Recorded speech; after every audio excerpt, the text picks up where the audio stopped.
नमस्कार, पंजाब तक में आपका स्वागत है। मैं हूं सत्येंद्र चौहान और आज बात करेंगे हरियाणा की सियासत की। हिंदी फिल्म का एक गाना आपने जरूर सुना होगा। उस गाने की लाइनें हैं, एक को मनाऊं दूजा रूठ जाता है।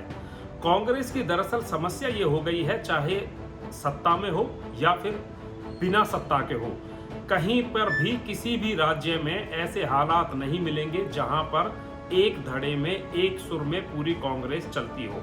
पंजाब का विवाद अभी सुलझा नहीं था, अब हरियाणा में कहीं ना कहीं कांग्रेस दो गुटों में बटी हुई नजर नहीं आ रही है, बल्कि दो धुर विरोधी बन गए हैं कांग्रेस के नेता, ऐसा बिल्कुल साफ लग रहा है। कांग्रेस की अध्यक्षा कुमारी शैलजा है और हरियाणा में नेता विपक्ष भूपेंद्र सिंह हुड्डा है, लेकिन दोनों में अंतरकलह किस तरीके से छिड़ी हुई है ये किसी से छिपा नहीं है। भूपेंद्र सिंह हुड्डा कांग्रेस आला कमान के माध्यम से अपने प्रदेश अध्यक्षा पर आरोप लगा रहे हैं कि जब से वो बनी है उन्होंने जो डिस्ट्रिक्ट लेवल पर या फिर राज्य लेवल पर कोई भी कमेटियां गठित नहीं की हैं, किसी तरह का कोई भी संगठनात्मक काम नहीं किया है। और जो अब कुमारी शैलजा ने लिस्ट तैयार की है, उस लिस्ट को लेकर भूपेंद्र हुड्डा या फिर उनके करीबियों को बिल्कुल ऐतराज है। और लड़ाई यहीं तक नहीं थमी, अब ये मामला कहीं ना कहीं कांग्रेस हाईकमान, कांग्रेस के जो की अध्यक्षा हैं वहां तक पहुंच चुका है। एक तरफ भूपेंद्र हुड्डा के समर्थक 19 विधायक जो है केसी वेणुगोपाल से मिल रहे हैं, कांग्रेस के दूसरे लीडर से मिल रहे हैं, तो वहीं कुमारी शैलजा खुद सोनिया गांधी से मिल चुकी है।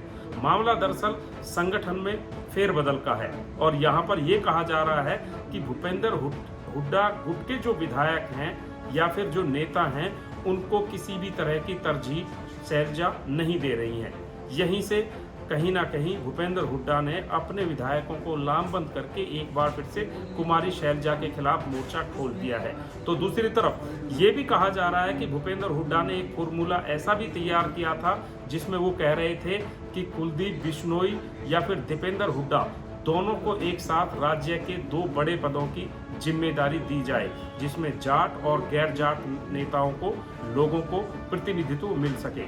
फिलहाल कुमारी शैलजा अब एक लिस्ट तैयार कर रही हैं और जिसमें उन्होंने उन कार्यकर्ताओं और नेताओं के नाम लिखे हैं जिनको वो संगठन में अहम रोल देना चाहती हैं, लेकिन इस लिस्ट पर भूपेंद्र हुड्डा को एतबार नहीं है और वो कह रहे हैं कि ये लिस्ट कहीं ना कहीं एक तरीके से उनको नज़रअंदाज कर और उनको कहीं ना कहीं इग्नोर करने की कोशिश की गई है। तो कुल मिलाकर हरियाणा की राजनीति में संगठन को लेकर एक बार फिर से, वैसे तो ये पहला मौका नहीं है, कई मौकों पर कांग्रेस दो धड़ों में, तीन धड़ों में बटी नजर आती ही रही है, लेकिन अब की बार जिस तरीके से मोर्चे खुले हैं उसमें एक तरफ नेता प्रतिपक्ष हैं तो दूसरी तरफ कांग्रेस की राज्य की अध्यक्षा है। कुल मिलाकर ये मामला कांग्रेस हाईकमान के संज्ञान में है और दोनों ही धड़े अपनी अपनी कोशिश लगा रहे हैं एक दूसरे पर अपनी बढ़त दिखाने के लिए। जीत किसकी होगी ये आने वाला वक्त बताएगा, लेकिन इतना जरूर तय है कि कांग्रेस में फिलहाल सब कुछ ऑल इज वेल नहीं है। पंजाब तक में फिलहाल इतना ही। बाकी देश, दुनिया, हरियाणा, पंजाब की तमाम खबरों, जानकारियों, विश्लेषण और अपडेट्स के लिए आप हमारे साथ जुड़े रहिए। पंजाब तक को देखते रहिए, पंजाब तक को लाइक, शेयर, सब्सक्राइब करते रहिए।